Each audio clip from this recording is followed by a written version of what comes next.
As I said, there's a wide range of issues that reportedly will be asked about.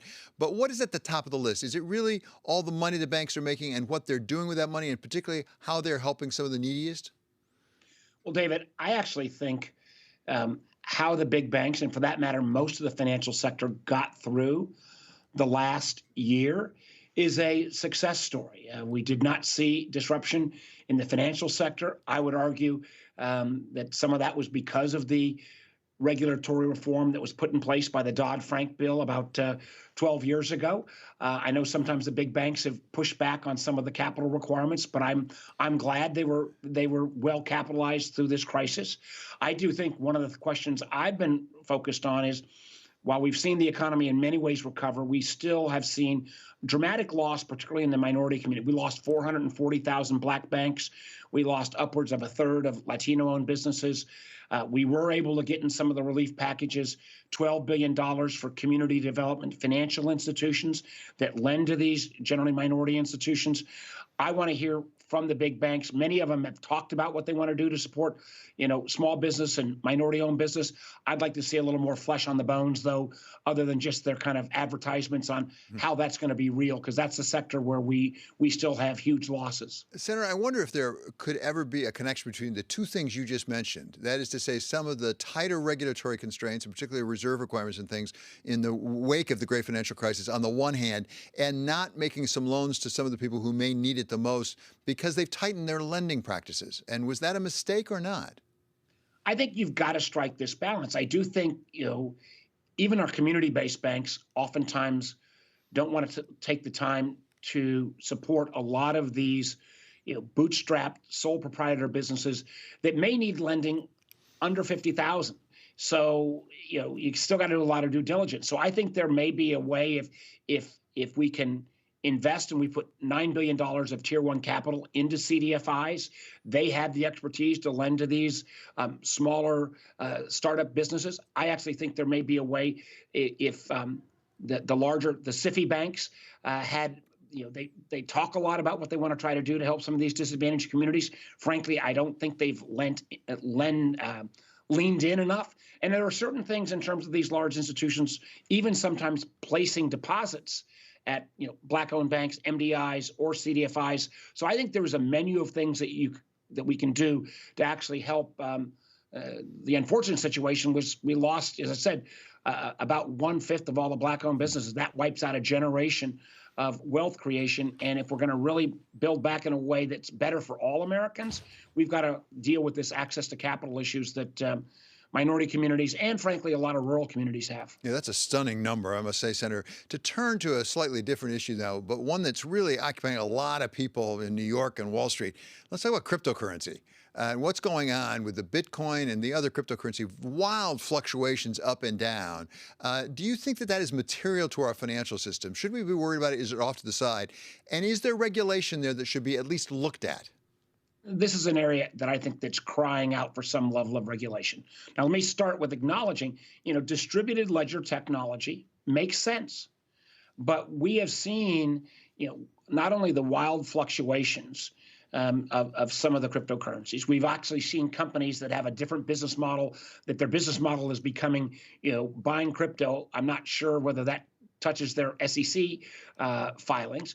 And I can tell you, from my chairmanship of the Intelligence Committee, the number of companies that are quietly going to their banks and saying, how do I get cryptocurrency to pay off ransomware? We saw that, obviously, with the Colonial Pipeline hack 2 weeks ago.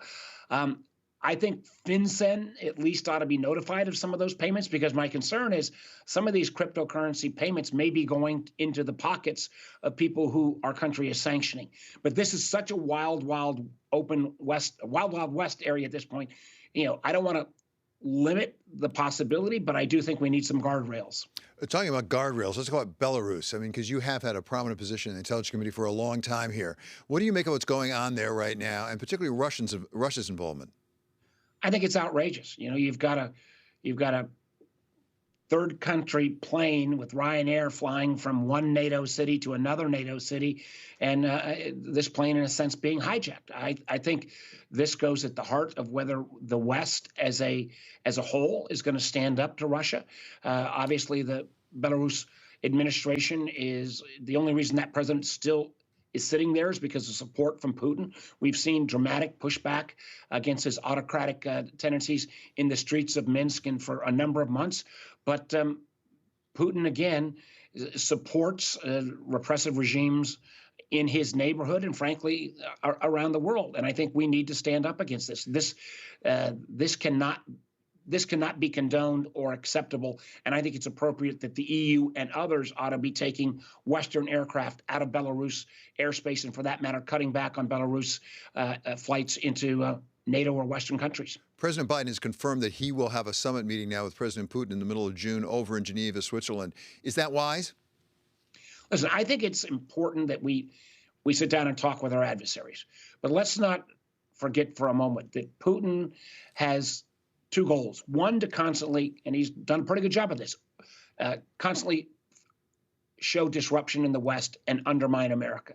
On one level, because that's kind of the basis of his foreign policy, but it's also a way for him to point out to the people of Russia, hey, these democracies don't work. The more he can undermine democracy throughout the West, it strengthens his domestic position. And as we've seen with some of the protests around Mr. Navalny, there are a great number of particularly younger Russians who are upset with Putin's policy. So while I think it's important that President Biden talk with him, I think we need to go in with a realistic eye, not the kind of rose-colored glasses that Trump had. I mean, Trump managed to trash virtually every political leader in the world and in our country. The only person he never said a bad word about was Vladimir Putin. I think Joe Biden needs to go in with a much more honest assessment, recognizing that Russia continues to try to undermine our system and our democracy in a variety of ways. And finally, Senator, to come back to the United States, we have, as you know very well, a real chip crunch going on in this country. I know you've been involved in that. I think you just went to Manassas, Virginia, with Gina Raimondo, the Secretary of Commerce, to address that at one of the plants. What can we do about the chip shortage? This is one of a variety of areas where China is executing on their country's business plan, where they hope to dominate a field. And dominating semiconductors, just as they tried to dominate in 5G, artificial intelligence, quantum computing, but dominating semiconductors would be a national security disaster for our country, as well as an economic disaster. Right now, we have auto factories sitting idle because they don't have supply of chips. And we've gone from building basically about 37% of all the semiconductors down to only 12% at this point. And we have no new chip fabrication facilities currently being built in America. What we've got, and this is very bipartisan, is a $52 billion investment, real money where our mouth is, to make sure that we can build 7 to 10 new chip manufacturing facilities in this country, and about another $14 billion in that $52 billion that will go for R&D, where we can continue to invest, where we still do have a lead in design of these semiconductor chips and the machining that goes into these very sophisticated chips, and the packaging component, chopping them up afterwards. This is really the kind of public-private partnership that we're going to need to take on China in this field, and I believe this may be a template for other technology areas where we're going to have to invest, because $52 billion, a lot of money, even by Congress's standards.